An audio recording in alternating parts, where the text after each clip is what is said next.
Seorang pria sederhana bernama Budi memilih jalan berbahaya demi kebahagiaan keluarganya. Namun tak ada yang tahu, di balik semua kemewahan itu, ada harga yang harus dibayar. Dan harga itu adalah usianya sendiri. Apakah kisah Budi ini akan berakhir bahagia atau justru membawa kehancuran bagi keluarganya? Sebelum melanjutkan kisah ini, alangkah baiknya kita tekan tombol subscribe dan nyalakan lonceng notifikasinya agar tak ketinggalan kisah menegangkan lainnya.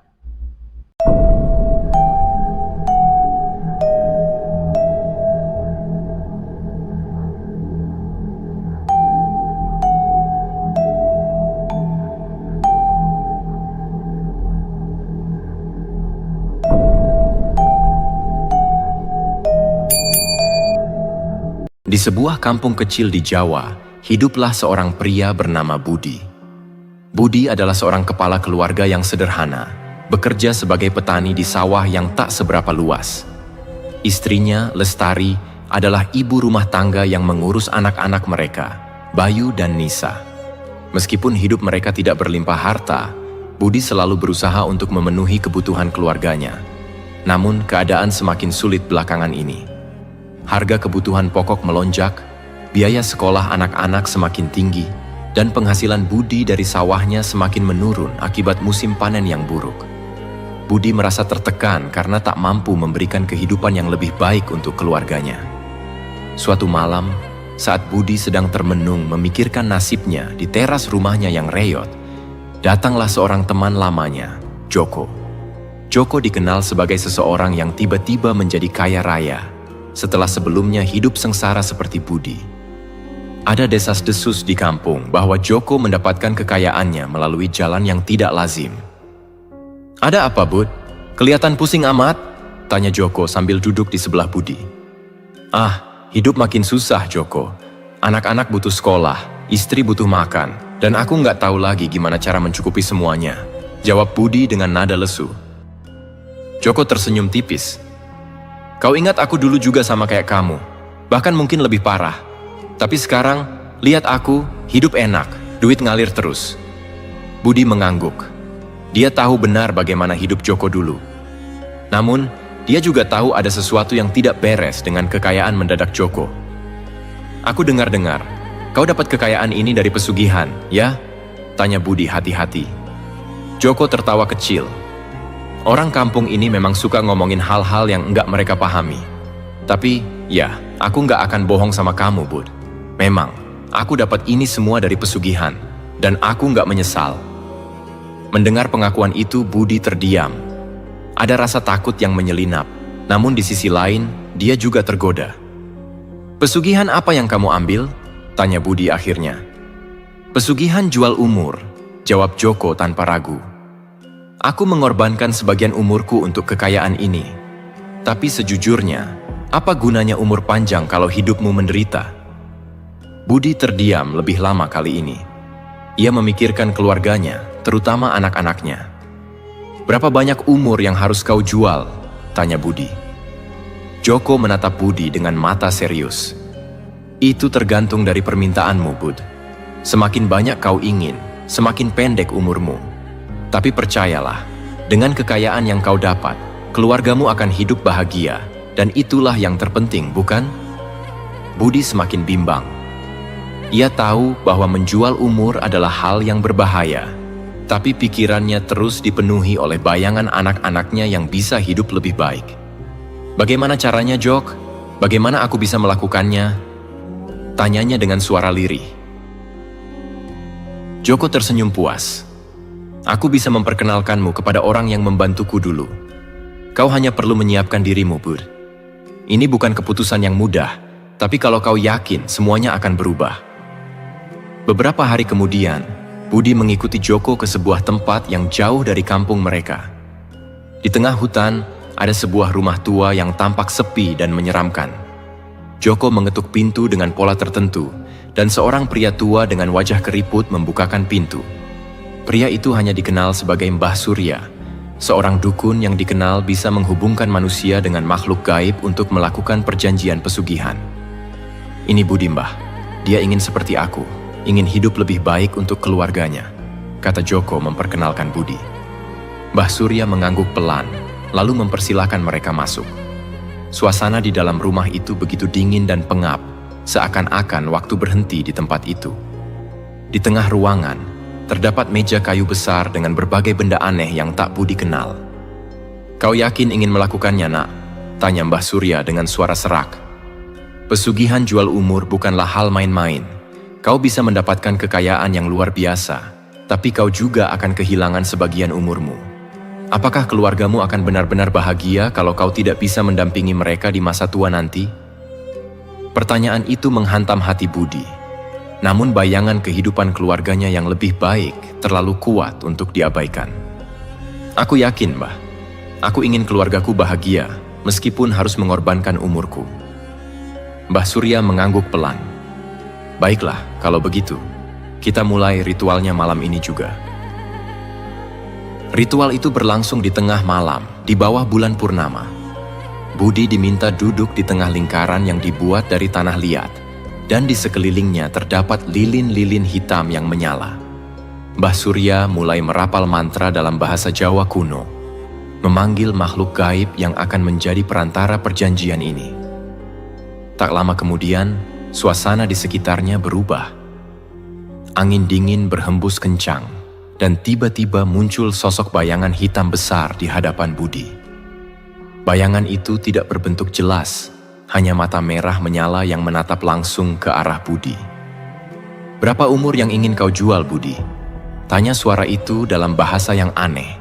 Namun entah bagaimana Budi mengerti artinya. Budi gemetar.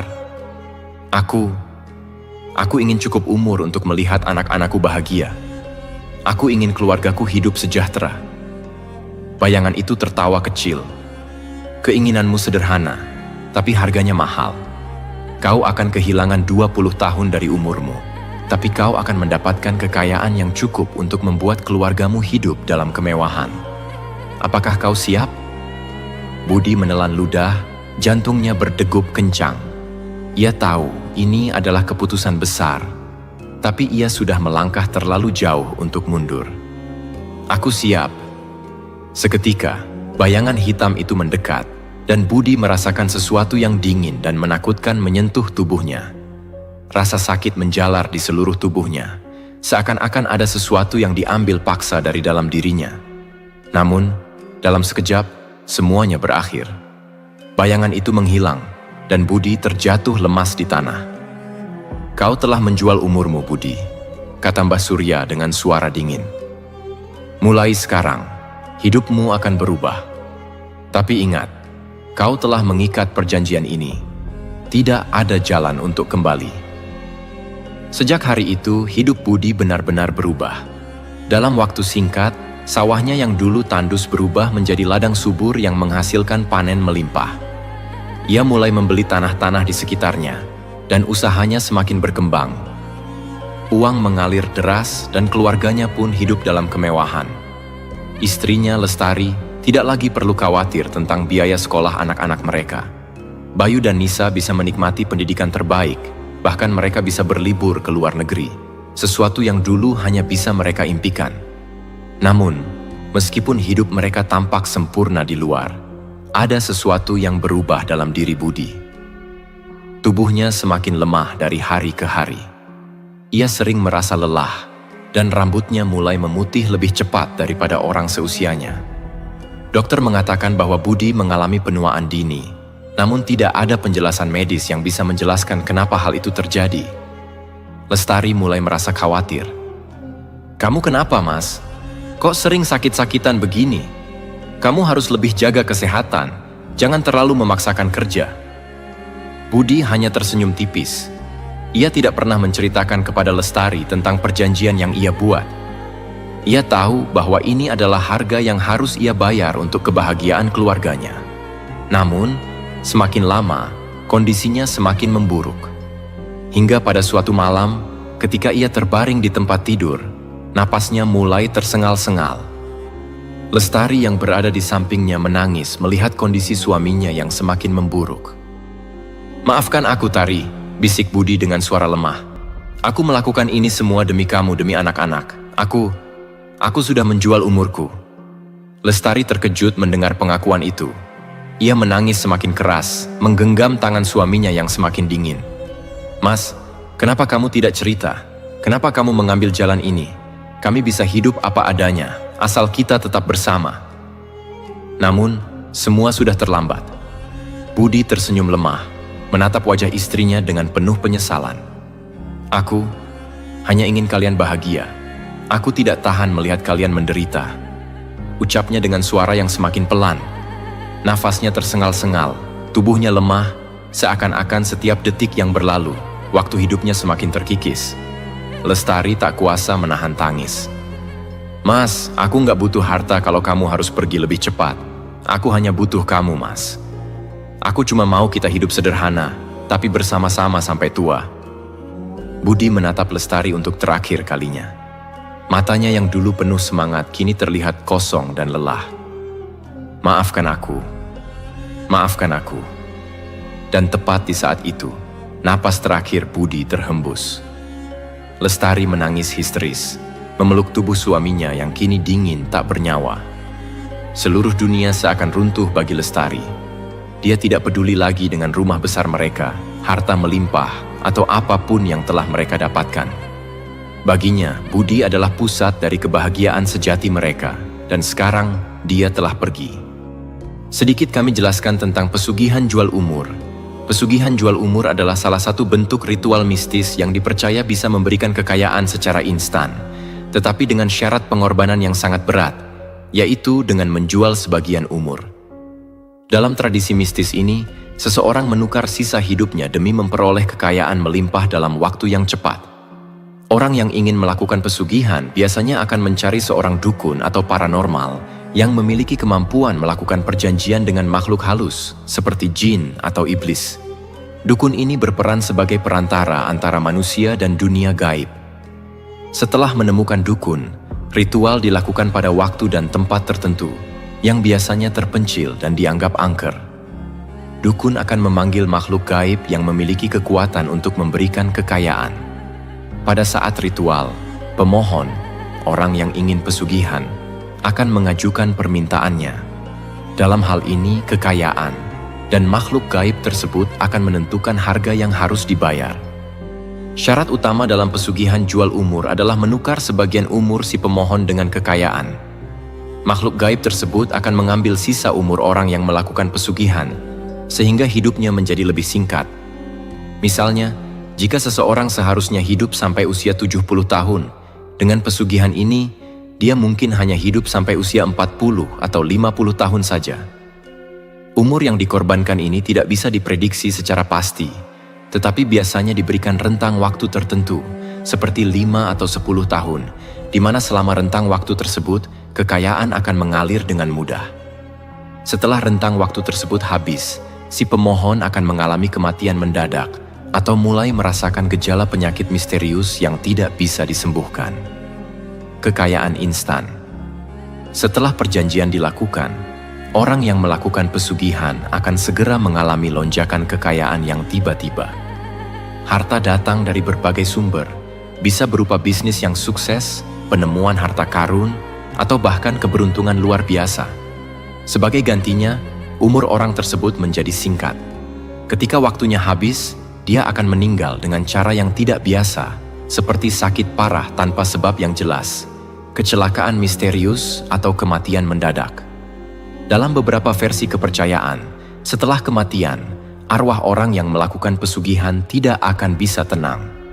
Arwahnya mungkin akan gentayangan karena masih terikat dengan perjanjian yang dibuat dengan makhluk gaib. Menjelang habisnya umur yang dijual, biasanya orang tersebut akan mengalami tanda-tanda aneh. Dia sering bermimpi buruk, terutama tentang kematian, atau bertemu dengan makhluk halus yang datang menagih perjanjian. Secara fisik, orang tersebut mulai kehilangan energi secara drastis. Tubuhnya lemah, dan dia terlihat lebih tua dari seharusnya. Keluarga atau orang dekat mungkin mengalami fenomena gaib, seperti suara-suara aneh, bisikan, atau penampakan di sekitar rumah. Tidak mudah untuk membatalkan perjanjian pesugihan ini.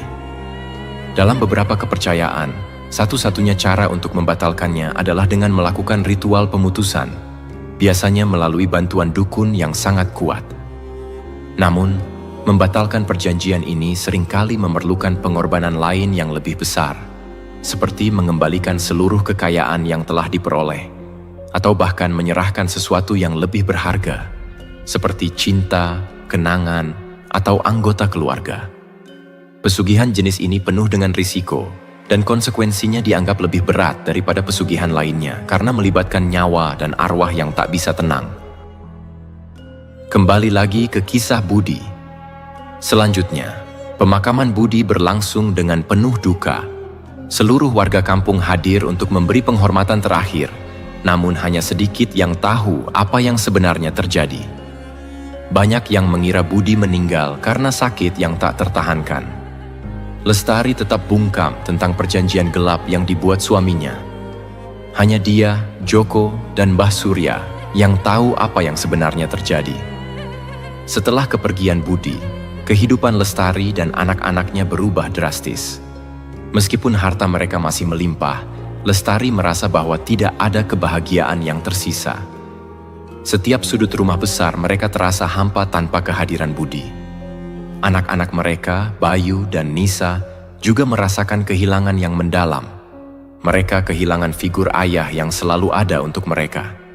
Namun, sesuatu yang lebih aneh mulai terjadi beberapa minggu setelah kematian Budi.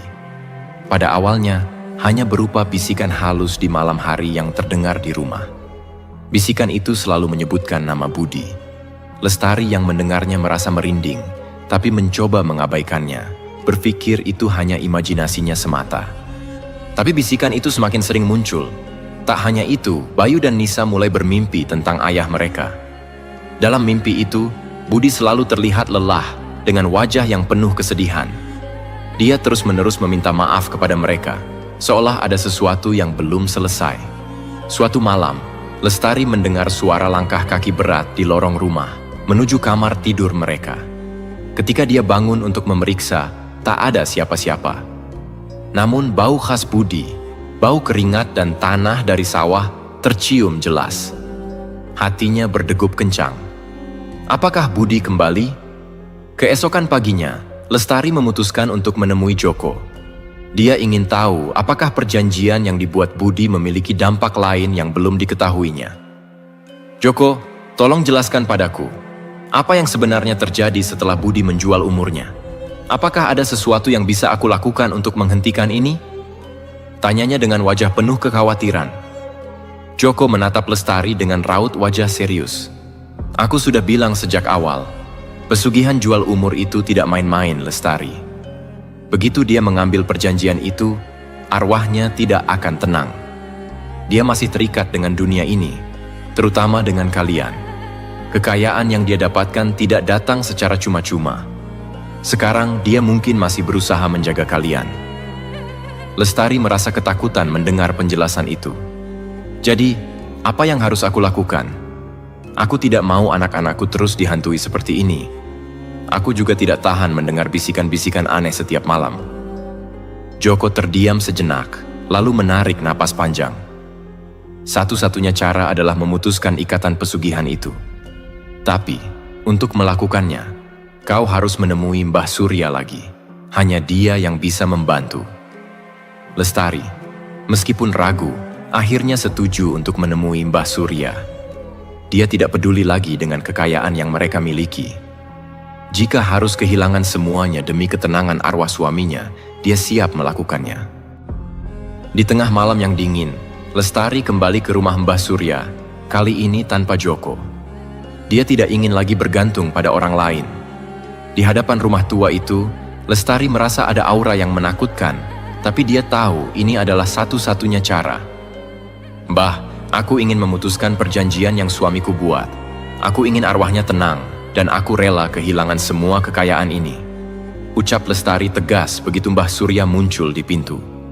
Mbah Surya menatap Lestari lama, seolah mempertimbangkan permintaannya. Kau tahu perjanjian ini tidak mudah diputus, Nak. Suamimu sudah menyerahkan sebagian umurnya, dan harta itu adalah bagian dari kesepakatan yang tidak bisa ditarik begitu saja. Tapi jika kau benar-benar mau, ada satu cara. Lestari mengangguk mantap. Aku siap melakukan apapun. Mbah Surya mengajak Lestari masuk ke rumahnya.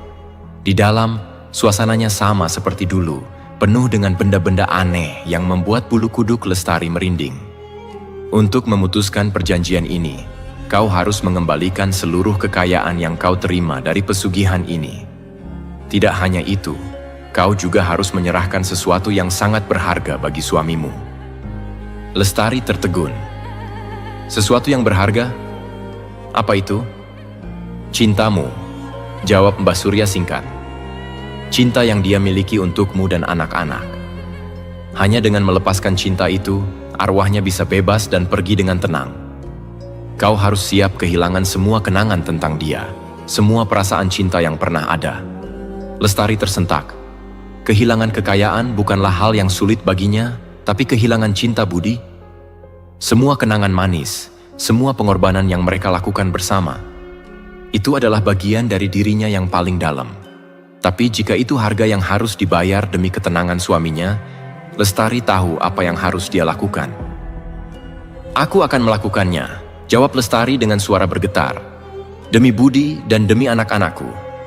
Mbah Surya mulai menyiapkan ritualnya. Malam itu, di tengah lingkaran lilin hitam, Lestari berdiri dengan hati yang berat. Mbah Surya kembali merapal mantra, memanggil sosok bayangan yang pernah datang kepada Budi. Kali ini, bayangan itu tampak lebih besar dan menakutkan.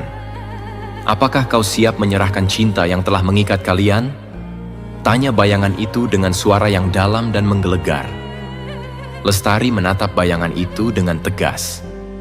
Ya, aku siap. Bayangan itu mengangkat tangannya, dan tiba-tiba Lestari merasakan sesuatu yang aneh. Semua kenangan tentang Budi, tentang cinta mereka, tentang hari-hari indah yang mereka lewati bersama, perlahan memudar dari ingatannya. Air matanya mengalir deras, bukan karena kesedihan, tapi karena rasa hampa yang tiba-tiba mengisi hatinya. Dia merasa kosong. Ketika ritual itu selesai, bayangan itu menghilang, dan Mbah Surya menatap Lestari dengan mata penuh simpati. Kini arwah suamimu telah bebas. Kau telah melakukan pengorbanan yang besar. Lestari mengangguk, namun hatinya terasa ringan. Meski dia tidak lagi merasakan cinta yang sama kepada Budi, dia tahu bahwa dia telah melakukan hal yang benar. Setelah perjanjian itu diputuskan, kekayaan Budi perlahan memudar. Tanah-tanah yang dulu subur kini kembali tandus, rumah mereka yang besar dijual, dan keluarga Lestari kembali hidup sederhana seperti dulu. Namun Lestari merasa damai. Tidak ada lagi bisikan-bisikan aneh di malam hari. Tidak ada mimpi buruk yang menghantui anak-anaknya. Meskipun hidup mereka kembali sulit, kali ini Lestari merasa lebih kuat. Dia tidak lagi memikirkan tentang harta atau kemewahan. Yang terpenting baginya adalah ketenangan. Dan meskipun cinta yang dulu pernah ada telah hilang, dia tahu bahwa itu adalah pengorbanan yang pantas demi kebahagiaan dan kedamaian keluarganya. Dan akhirnya, di sudut hatinya yang paling dalam, Lestari yakin bahwa dimanapun Budi berada, dia juga merasakan kedamaian yang sama. Dari kisah Budi dan keluarganya, kita belajar bahwa kebahagiaan yang dibangun di atas pengorbanan ekstrem seringkali datang dengan harga yang sangat mahal. Ketika Budi menjual umurnya demi harta, ia tidak hanya mempertaruhkan hidupnya, tapi juga kedamaian dan kebahagiaan keluarganya. Dalam kehidupan, ada hal-hal yang tidak bisa dibeli dengan uang, seperti waktu, cinta, dan ketenangan batin. Pesan yang bisa kita ambil adalah, jangan pernah mengorbankan prinsip dan kebahagiaan sejati demi kemewahan sementara. Pilihlah jalan yang membawa kedamaian dan kesejahteraan, tanpa harus mengorbankan apa yang paling berharga dalam hidup kita. Sebab, pada akhirnya, kebahagiaan sejati tidak terletak pada harta, tetapi pada kedamaian dan cinta yang tulus. Semoga kita semua bisa belajar dari kisah ini, bahwa kebahagiaan sejati hanya bisa diraih dengan jalan yang benar dan selalu bersyukur atas apa yang kita miliki. Tak ada jalan pintas menuju kesuksesan yang sejati. Usaha dan kerja keras serta kejujuran adalah satu-satunya cara untuk mencapai kesuksesan dalam hidup. Terima kasih telah menyaksikan kisah di channel kami. Jangan lupa untuk like, komen, dan subscribe.